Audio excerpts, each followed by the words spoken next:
بسم الله الرحمن الرحيم. باب الوضوء بماء البحر. وبه قال حدثنا عبد الله بن مسلمة عن مالك عن صفوان بن سليم عن سعيد بن سلمة من آل ابن الأزرق قال أن المغيرة بن أبي بردة وهو من بني عبد الدار أخبره أنه سمع أبا هريرة رضي الله عنه يقول: سأل رجل رسول الله صلى الله عليه وسلم فقال: يا رسول الله إننا نركب البحر ونحمل معنا القليل من الماء فإن توضأنا به عطشنا فنتوضأ بماء البحر. فقال رسول الله صلى الله عليه وسلم: هو الطهور ماؤه والحل ميتته.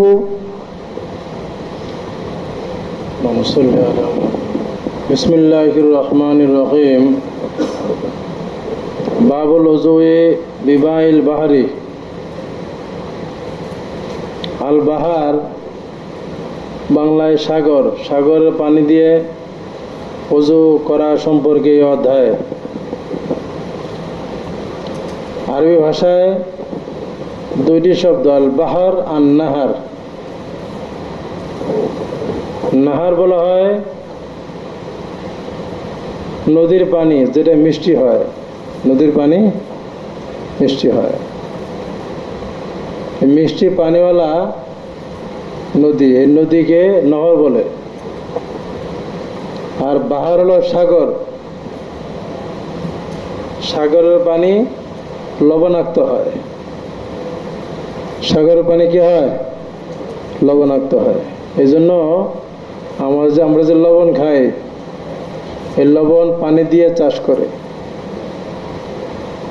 লবণ কি করে? পানি দিয়ে চাষ করে লবণ তৈরি করে। এই যে টেকনাফ এলাকায় ওখানে পানি সম্ভবত বেশি লবণাক্ত, টেকনাফ, মহেশখালী। ওই যে জমিন আছে, যে জমিনের মধ্যে পলিথিন বিছায় সাগর থেকে এখানে নালা আছে, নালা দিয়ে পানি ব্যবস্থা করছে। নালার পাশেই সাধারণত লবণ চাষ করে। পলিথিন বিছে ওইখানে পরিমাণ মতো পানি পলিথিনে দেয়, পরে কি পদ্ধতি করে পানি শুকায়, পরে লবণ হয়ে যায় একদম পুরা জলটা লবণ। ওই লবণ আবার কি করে, ওইগুলি একসাথে করে, পরে ওটা পরিচ্ছন্ন করে প্যাকেটজাত করে।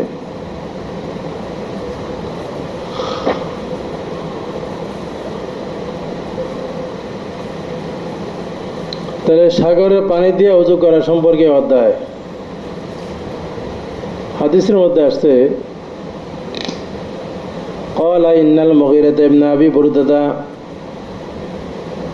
عن سعيد بن سلمة حدثنا عبد الله بن مسلمة عن مالك عن صفوان بن سليم عن سعيد بن سلمة من آل ابن الأزرق। আলে ইবনে আজরাক থেকে সাইদ ইবনে সালামা বয়ান করছেন। এই সাইদ ইবনে সালামার এই রাবির নামের মধ্যে ইখতিলাফ আছে। এখানে যেমন বর্ণিত আছে সাইদ ইবনে সালামা, আর কেউ কেউ বলেছেন এর নাম হলো সালামা ইবনে সাইদ, সালামা ইবনে সাইদ। কেউ তার নাম বলেছেন আব্দুল্লাহ ইবনে সাইদ। তাহলে কয়টা ইখতিলাফ? তিনটে। সাইদ ইবনে সালামা এবং উল্টা সালামা ইবনে সাইদ অথবা আব্দুল্লাহ ইবনে সাইদ, কেউ কেউ এরকম বলেছেন। ক্বালা, সাইদ বলেন, ইন্নাল মুগীরা ইবনে আবি বুরদা ওয়া মিন বনি আব্দিদ্দার। এই মুগীরা ইবনে আবি বুরদা এই নামের মধ্যে ইখতিলাফ আছে। একটা তো যেটা এখানে বর্ণিত হয়েছে মুগীরা ইবনে আবি বুরদা, আর কেউ কেউ বলেছেন তার নাম হলো মুগীরা ইবনে আব্দুল্লাহ ইবনে আবি বুরদা। আব্দুল্লাহ উল্লেখ নেই, মুগীরা ইবনে আব্দুল্লাহ ইবনে আবি বুরদা। আর কেউ কেউ বলেছেন আব্দুল্লাহ ইবনে মুগীরা ইবনে আবি বুরদা। বিশাল ইখতিলাফ।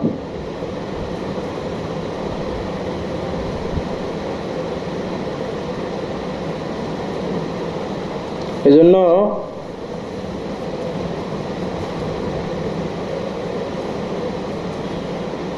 অনেকে বলেছেন যে এই ইখতিলাফ থাকার কারণে হাদিস সহিহ হওয়ার পরেও ইমাম বুখারী রহমতুল্লাহ আলাইহি সহিহ বুখারীর মধ্যে এই হাদিস উল্লেখ করেন নাই। আখবার আন্নাহু সামিআ আবু হুরায়রা রাদিয়াল্লাহু তাআলা আনহু ইয়াকুলু সাআলা রাজুলুন রাসূলুল্লাহ সাল্লাল্লাহু আলাইহি সাল্লাম, এক ব্যক্তি রাসূলুল্লাহ সাল্লাল্লাহু আলাইহি সাল্লামকে জিজ্ঞাসা করলেন। জিজ্ঞাসাকারী ব্যক্তির নাম হাদিসে উল্লেখ নেই। জিজ্ঞাসাকারী ব্যক্তির নাম হাদিসে উল্লেখ নেই। কেউ কেউ বলেছেন তার নাম হলো আব্দুল্লাহ, আর কেউ কেউ বলেছেন তার নাম আব্দুন, কেউ কেউ বলেছেন তার নাম ওবায়দ। রজুলনের ওই ব্যক্তির নামের মধ্যেও কি আছে? ইখতিলাফ আছে। আব্দুল্লাহ, আব্দুন, ওবায়দুন।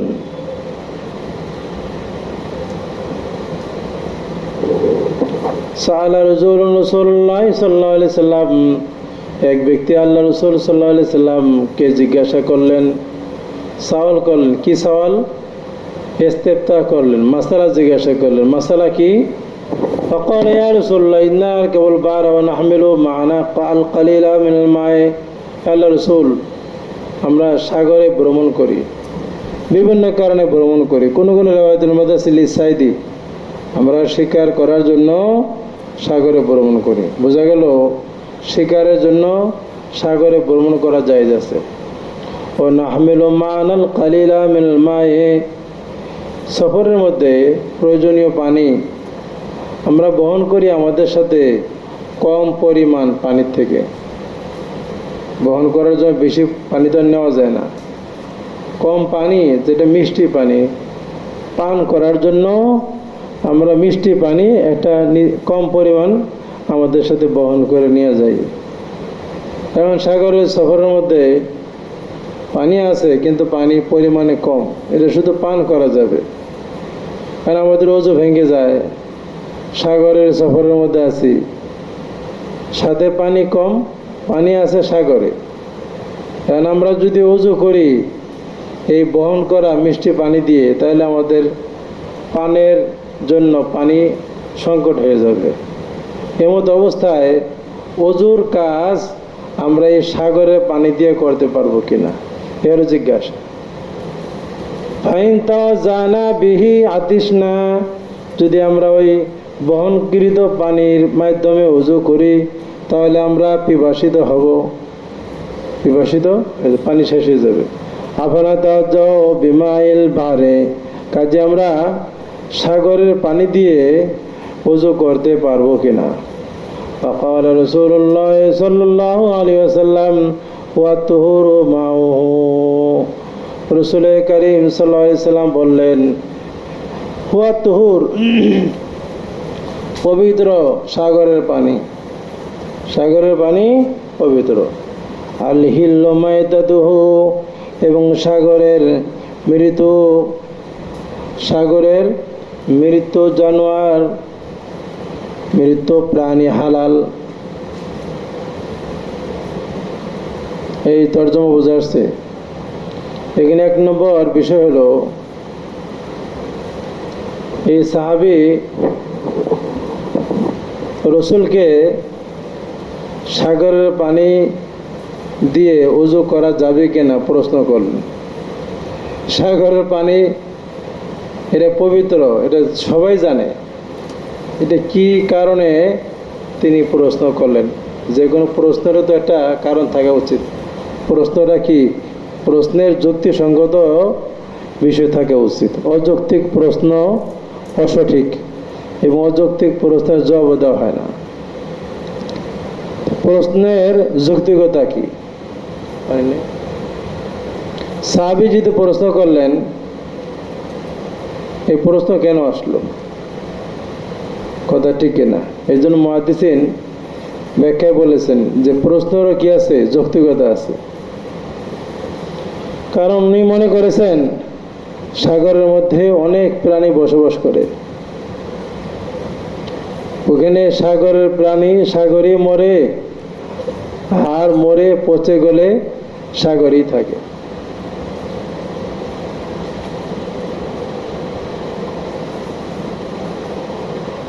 বিশেষ করে সাগরের কিনারায় দেখবা সাগরে যত ময়লা আবর্জনা কিনারায় ভাসায় নিয়ে আসে।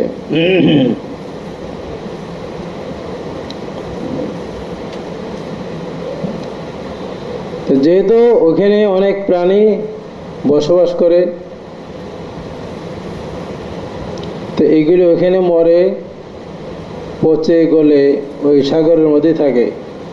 এই কারণে প্রশ্ন তৈরি হয়েছে যে সাগরের পানি পবিত্র কি পবিত্র না, ওযু করা যাবে কিনা, প্রশ্ন হইতে পারে কি পারে না।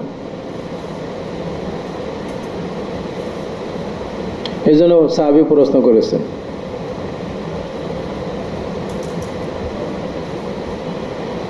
দুই নম্বর প্রশ্নের আরেকটি কারণ আছে, একটি হাদিস আছে।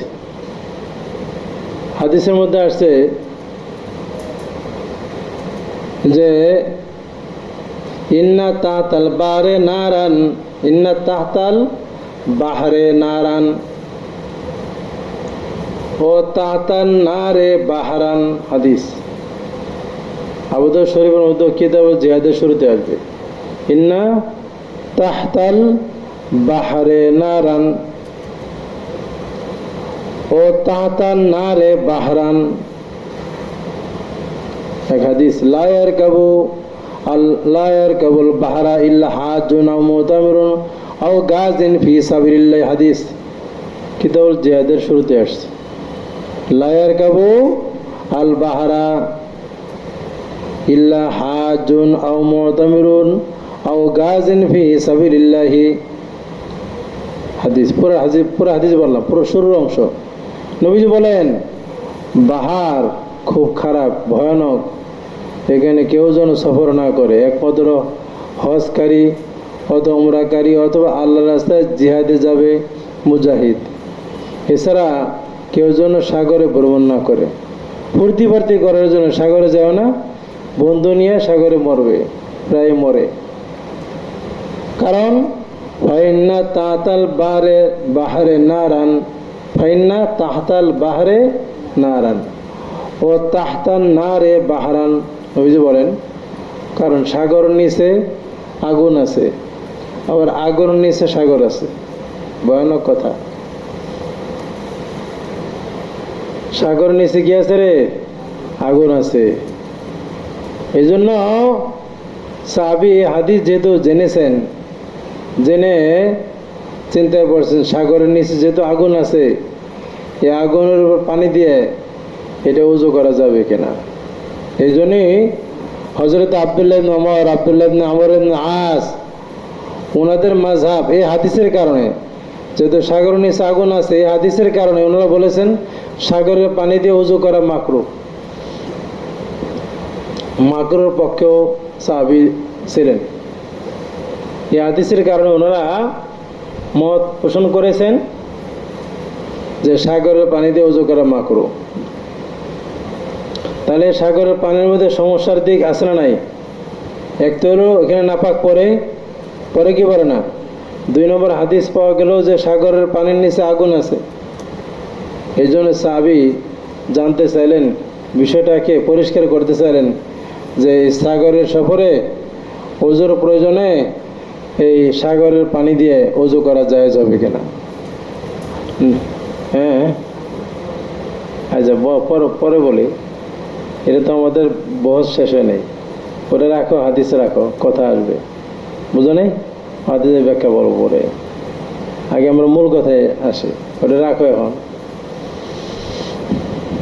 এখন মানে ওই হাদিসের তৌজি আলোচনার শেষে আসবে।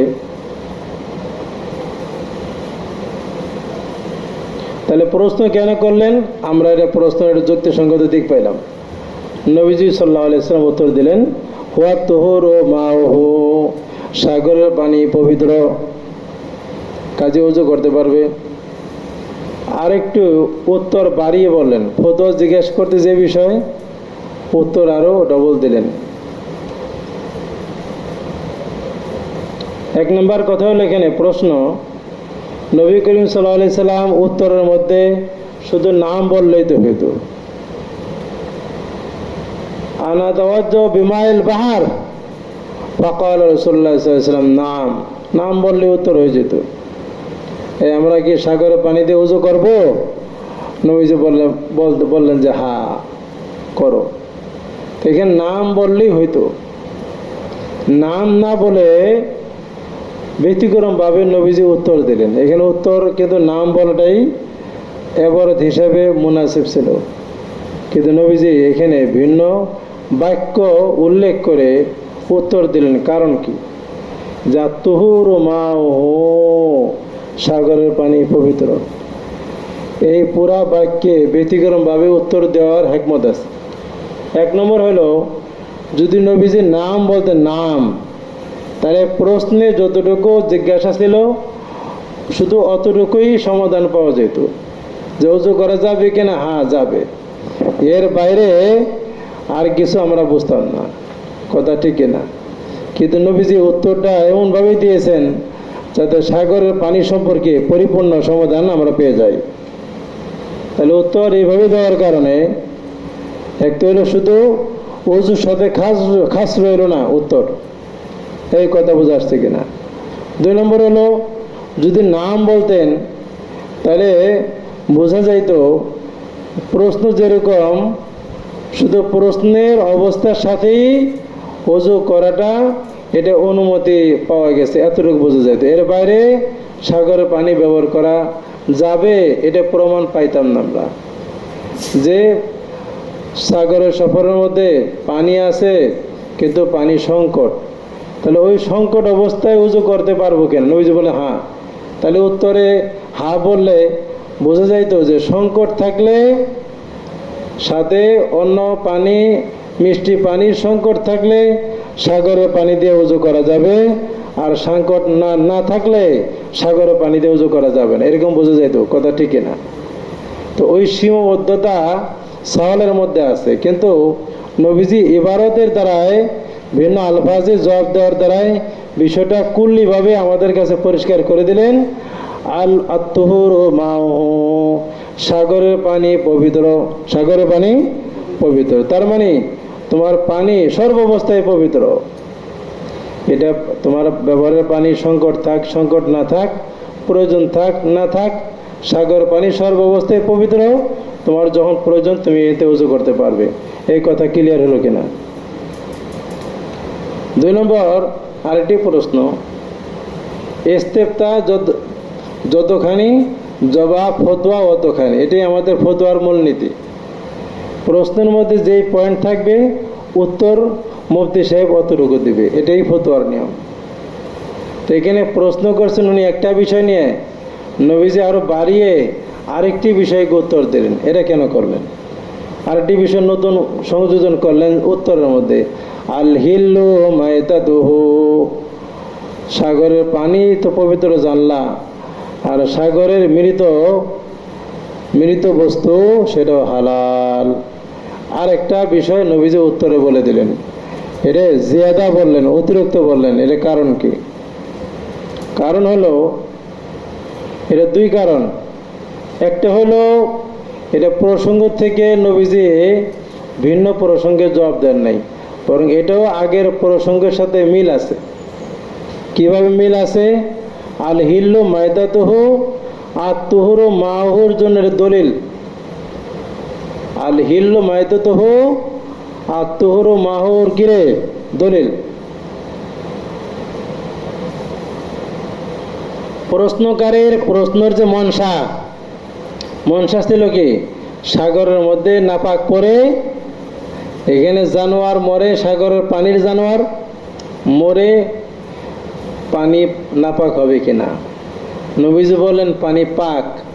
সাথে সাথে ওনার যে প্রশ্নের যে মূল মনসা সেটার সমাধান করে দিলেন। তুমি মনে করছো সাগরের প্রাণী সাগরে মরলে পচলে ওইটা তোমার পানি নাপাক হয়ে যাবে, তা উত্তর হলো সাগরের যে মৃত জানোয়ার সেটাও তোমার পবিত্র। সাগরের মৃত জানোয়ার কিরে পবিত্র। এখানে আল হিল্লু মানে তাহলে আত-তাহের, এই তাফসীর অনুযায়ী কি হবে রে? আল হিল্লু মানে আত-তাহের, আত-তাহের মায়তাতুহু, সাগরের মৃত পবিত্র। কাজে সাগরের জানোয়ার মরা এটা যেহেতু পবিত্র, কাজে পানি না পাক হওয়ার প্রশ্নই আসে না। তুমি যে কারণে প্রশ্ন করছো প্রশ্নই আর থাকলো না, প্রশ্নই উদ্ভব হবে না। এই কথা ক্লিয়ার হলো কিনা? তাহলে এইভাবে বুঝলে এটা ওই আগের বিষয়টারই এখানে দলিল মনসার এটা উত্তর দেওয়া হলো যে ময়দা নাপাক নয় পাক, কাজে পানিও পাক থাকবে, পানি না পাকের কোনো প্রশ্ন নেই। 2 নম্বর আরেকটি ব্যাখ্যা, আল হিল্লু মানে হালাল। হিল্লু মানে কি রে? হালাল। হিল্লু মানে তাহের না। যদি হালাল বলো তাহলে এখানে মাসালা ভিন্ন হয়ে যাবে। মাসালা কি হবে? ভিন্ন হবে। মানে সাগরের মৃত জানোয়ার এটা হালাল। এই ব্যাখ্যা করলে তাহলে এই আল হিল্লু মাইদাতুহু আগের সাথে সম্পর্ক হবে না, এটা ভিন্ন আরেকটা বিষয় নবীজি বললেন। পানি যেমন পবিত্র, এই সাগরের যে প্রাণী যেগুলি মরে এগুলি খাওয়া হালাল। মরা জানোয়ার সাগরের খাওয়া হালাল মাসালা বললেন। এটা কেন বললেন? এটা হিকমত আছে, উনি এমনি প্রয়োজন ছাড়া বলেন নাই। এখানে নবীজি জবাব দিয়েছেন আলা উসলুবি হাকিম, আলা উসলুবিল হাকিম, হাকিমানা তরিকায় জবাব দিয়েছেন। কোনো জ্ঞানী মানুষ তার কাছে একটা জিজ্ঞাসা করলে জ্ঞানের আলোকে প্রশ্নকারীর কল্যাণের জন্য অনেক সময় একটু কথা বেশি বলেন যেটা তার কল্যাণকর হবে। কথা ঠিক কিনা? এটা অতিরিক্ত জবাব বলা হয় না। দেখেন নবীজি হাকিমানা তরিকায় প্রশ্নকারীকে জবাব দিলেন যে দেখো তোমার পানি সংকট হতে পারে, এই জন্য জবাব দিলাম সাগরের পানি তুমি প্রয়োজনে ব্যবহার করতে পারবা, এটা হালাল। সমাধান হলো পানির তহরাতের মানে পানির ওযু গোসলের সমাধান হয়ে গেল। কিন্তু আরেকটি সমস্যা তোমার হতে পারে সাগরের সফরে, পানি যেমন সমস্যা হতে পারে আরেকটি সমস্যা হতে পারে, সেটার জবাব তোমাকে আগে বলে দিলাম। কি সমস্যা? সাগরের সফরে খাবার নিয়ে গেছো, পানি যেমন ফুরাই যেতে পারে, তাহলে ওই পানি ব্যবহার করবা। এভাবে তোমার সাথে খাবার তুমি সফরে নিয়ে গেছো, হয়তো সফরের মধ্যে খাবারও তোমার কি হয়ে যেতে পারে? শেষ হয়ে যেতে পারে। তো এই সম্পর্কে তুমি জিজ্ঞাসা করো না, উত্তর দিয়ে দিই যদি খাবারের প্রয়োজন হয় আর সাগরের মধ্যে কোনো জানোয়ার মরা পাওয়া যায়, তাহলে মরা জানোয়ার তোমার খাবারের জন্য বৈধ। সুবহানাল্লাহ। তাহলে তোয়ামের প্রশ্ন সে করে নাই, পানের প্রশ্ন করেছে জবাব দিছে, খাদ্যের প্রশ্ন করে নাই কিন্তু প্রয়োজন হইতে পারে খাদ্যের সমাধান করে দিলেন যে সাগরের মরা খাদ্য এটা তোমার জন্য বৈধ, প্রয়োজনে তুমি খাবার দিয়ে তোয়ামের জরুরত পুরা করতে পারো। এই কথা ঠিক আছে কিনা? আল হিল্লু মাইদাতুহু, সাগরের মৃত জানোয়ার হালাল। এখানে হাদিসের মধ্যে আল্লাহ রাসূল সাল্লাল্লাহু আলাইহি সাল্লাম 2টি মাসালা বয়ান করলেন। একটা হলো সাগরের পানি পবিত্র, সাগরের পানি কি? পানির হুকুম বয়ান করলেন। সাহাবাদের জমানায় কিছুর ইখতিলাফ থাকলেও ওই যে বললাম ওই হাদিসের কারণে আব্দুল্লাহ ইবনে ওমর, আব্দুল্লাহ ইবনে আমর ইবনে আস ওনারা বলেছেন যে পানির নিচে আগুন, জি এটা ব্যবহার করা মাকরুহ। কিন্তু পরবর্তীতে সমস্ত জমহুর উম্মত ইজমা ঐক্যমত যে সাগরের পানি পবিত্র, কোনো ইখতিলাফ নেই। ওই যে শাহপরান জিজ্ঞাসা করছে হাদিসের ব্যাখ্যা কি, এটা ব্যতিক্রম হাদিস। 1 নম্বর ব্যাখ্যা, ওই হাদিসের ব্যাখ্যা এটা প্রসঙ্গক্রমে আসছে তাই উত্তর দিয়ে দিই। 1 নম্বর ব্যাখ্যা হলো ওনারা আসলে জাহির হাদিসের উপরে হাদিস দেখে মাকরু মনে করেছেন, কিন্তু জমহুর উলামা কেন মাকরু বলে নাই। জমহুরদের পক্ষ থেকে ওই হাদিসের ব্যাখ্যা হলো সাগর নিচে আগুন মানি এটা ভয়ানক বুঝাইছে। কি বুঝাইছে? এটা হাকিকে মানা মোরাদ না, মানায় বুঝে যায় ভয় ভয় ভয় ভয়, যেভাবে সাগর চক্কর দেয় ভয়াস আগুনের মতো, মানে বুঝেছে আগুনের মতো। আগুন যেরকম ভয়ানক সাগর এরকম ভয়ানক। সাগরে কি ভয়ানক, খোফনাক বোঝানো হয়েছে, এটা মানে মোজাজি মোরাদ। 2 নম্বর বাসকেও জবাব দিয়েছেন মানে হাকিকি মোরাদ। মানে কি রে? হাকিকি মোরাদ। এই জমিনের নিচে জাহান্নাম আছে। জাহান্নাম কয়ে আছে? জমিনের নিচে একে টেনে বের করা হবে। হতে পারে সাগরের নিচে জাহান্নাম আছে, জাহান্নামকে হুকুম যখন দেওয়া হবে, জাহান্নাম প্রকাশিত হয়ে এই সাগরের পানি ওই সাগরের পানি জাহান্নামের কয়লার মতন হয়ে এই পানি সব শুকিয়ে যাবে। তারপর সেখানে নিচে জাহান্নাম, এই জাহান্নাম প্রকাশিত হবে। হাকিকে মানব মরদ হইতে পারে, মাআযাল্লাহ।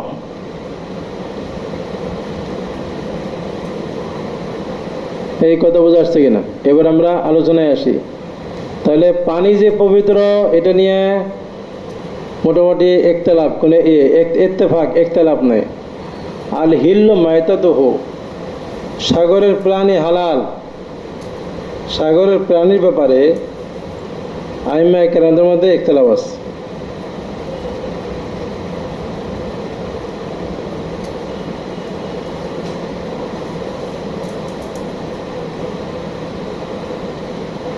ইমাম মালিক রহমতুল্লাহ আলাইহি বলেন যে খিনজিরে বাহারি সামুদ্রিক শূকর, এই জমিনের মধ্যে যত রকমের প্রাণী আছে সাগরের মধ্যেও ওই রকম প্রাণী আছে। জমিনে গরু আছে, শুকনা গরু, আর পানির মধ্যে গরু আছে। বুঝছো না? বুঝো না? এখানে হাতি আছে, পানিতে হাতি আছে, জল হস্তি বলে, দেখছো না নাকি? এখানে ঘোড়া আছে, পানিরও ঘোড়া আছে।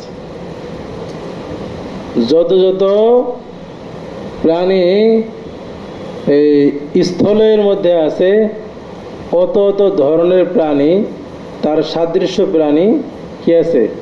পানির মধ্যে আছে। এখন এখানে পানির হাদিসে বলা হলো পানির মৃত এই যত জানোয়ার আছে সেগুলো হালাল। তবে তাফসীরের মধ্যে এখানে আইম্মায়ে কেরামদের মধ্যে ইখতিলাফ আছে। ইমাম মালিক রহমতুল্লাহ আলাইহি বলেন যে খিনজিরে বাহারি ছাড়া, সাগরের শূকর ছাড়া সকল সাগরের প্রাণী হালাল। এটা এক নম্বর মাযহাব ইমাম মালিক। সাগরের শূকর ছাড়া, খিনজিরে বাহারি ব্যতীত সকল সাগরের প্রাণী হালাল।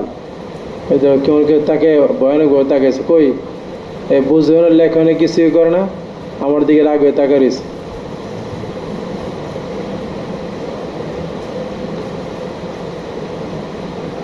দুই নম্বর মাযহাব ইমামে আহমদ ইবনে হাম্বল।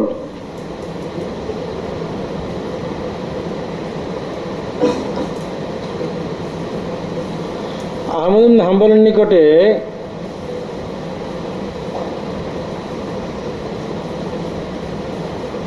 কচ্ছপ, ব্যাঙ আর হাঙ্গর ছাড়া সকল জানোয়ার হালাল, সকল বাহরি জানোয়ার হালাল।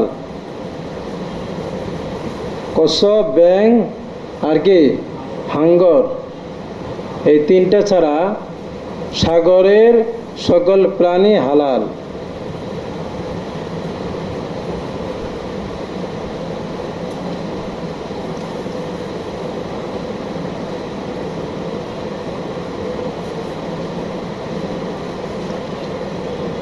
আর মাযহাবে ইমামে শাফিঈ, ইমাম শাফিঈ রহমতুল্লাহ মাযহাব কি এই নিয়ে ইমাম নবী রহমতুল্লাহ তিনটি কৌল নকল করেছেন। উনিও শাহী মাযহাবের অনুসারী। ইমাম শাফিঈ রহমতুল্লাহ মাযহাব সম্পর্কে আল্লামা ইমাম নবী রহমতুল্লাহ তিনটি কৌল নকল করেছেন। কয়টি কৌল? অন্যরা আরো বেশি নকল করেছেন। তিনটি কৌল। এক নম্বর কৌল হলো ব্যাঙ ছাড়া, শাফির নিকটে ব্যাঙ ছাড়া সকল প্রাণী হালাল। এখন ব্যাঙটারও সাগরে যারা ঘুরতে, যারা ব্যাঙ তারপরে এগুলি সব হালাল বানিয়ে ফেলেছে। এই চিংড়ি মাছের মধ্যে ভেজে ভেজে খায়। আর যারা ব্যাঙ খায় না, ওরা একটু ব্যাঙ ভেজে দিছে যে তালে, একটু পরে হুজুর ওই তেলের মধ্যে আবার চিংড়ি মাছ ভেজে দেয়। পেঁয়াজও বাজে ওই তেলের মধ্যে। এই জন্য সাগর পাড়ের কোনো বাজা পরে খাওয়া এখন জায়েজ নেই। আগের যুগে একটু ছিল, এখন বেশি হয়ে গেছে।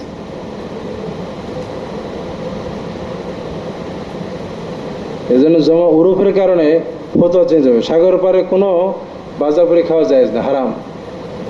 পেঁয়াজও খাওয়া হারাম, কারণ আমি নিজে দেখেছি, আগে এমনটা ছিল না। হ্যাঁ, পেঁয়াজ মানে একটু আগে ব্যাং ভেজে দিল, কাঁকড়া ভেজে দিল, ওই তেলের মধ্যে তোমার একটু পরে গরম গরম পেঁয়াজ ভেজে দিতেছে। হয়তো জঙ্গল সব।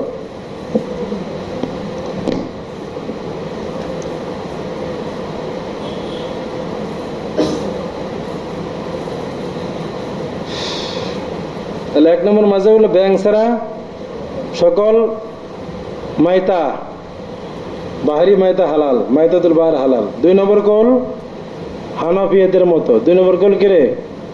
হানাফিয়াদের মতো। হানাফিয়াদের কল কি? মাছ ছাড়া সব হারাম, মাছ ছাড়া, শামুক ছাড়া সব হারাম। আর 3 নম্বর কল শাফিয়াদের, যে এই স্থল জমিনের মধ্যে, স্থলে যত রকমের জানোয়ার খাওয়া যায়, পানিও অত রকম প্রাণী খাওয়া যায়। স্থলে যত প্রকারের পশু খাওয়া হালাল, পানীয় তত প্রকার পশু হালাল। আর স্থলের যত প্রকারের পশু খাওয়া হারাম, পানীয় তত প্রকারের পশু খাওয়া হারাম। বুঝছো না? বোঝো নেই? যেমন এখানে গরু, ছাগল, মুরগি, হাঁস যেগুলি খাওয়া হালাল পানির, এগুলো হালাল। আর যেগুলি কুকুর, তারপরে বাঘ, ভাল্লুক, তারপরে হাতি, এগুলি যেমন স্থলে খাওয়া হারাম, পানির মধ্যে ওগুলি প্রাণী হারাম। সব আছে, সব আছে, ধরনের সাদৃশ্য আছে। আমরা সব দেখি না, সাদৃশ্য আছে। পানি তো ব্যাপক না, এই জমিনের 3 ভাগই পানি।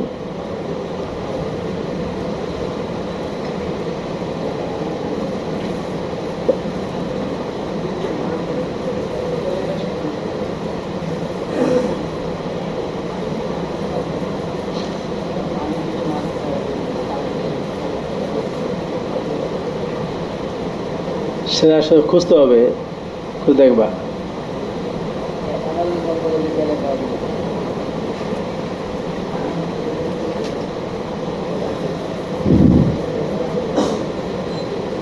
পানির যেমন বাইম মাছ আছে, এই যে সাদৃশ্য সাপ, এই সাপের মতনই, এই জন্য অনেক মানুষ বাইম খায় না। পাইলে না একটা দেখালাম, এরকম খুঁজলে পাবা কত ধরনের প্রাণী আছে। আমরা কয়টা দেখছি, পাইলে না একটা, পাইলে না বাইম, বাইম দেখতে সাপের মতোই, তারা বাইম।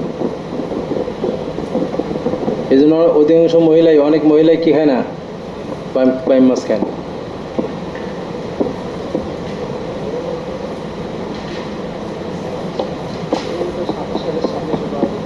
হ্যাঁ হ্যাঁ, না সাদৃশ্য এখানে এই কিয়াস চলবে না, ওটা তো অন্য মশলা বলছে না। চমক যেটা আছে, মাছ জিন্স হিসাবে সব হালাল, এটা হাদিস দ্বারা সাবে, ওটা তুমি কিয়াস করার দরকার নাই, এটা তো আলাদাই আছে। মাছ আর অন্য জানোয়ার এক না, মাছ আলাদা একটা বিষয়। মাছ সম্পর্কে আলোচনা পরে করব। জিন্সে চমক সব হালাল। আর কথা বোঝা আসছে না? শুনে হ্যাঁ, এখানে কোনো সাদৃশ্যর দরকার নেই। তাহলে এখন আমাদের এখানে মাযহাবগুলি আলোচনা হলো, বাকি এনে শেষে কি হলো? শাফি মাযহাব গেল। আর হানাফি মাযহাব কি?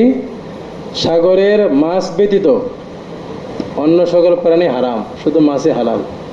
দলিলের বয়স রয়ে গেল, থাকুক।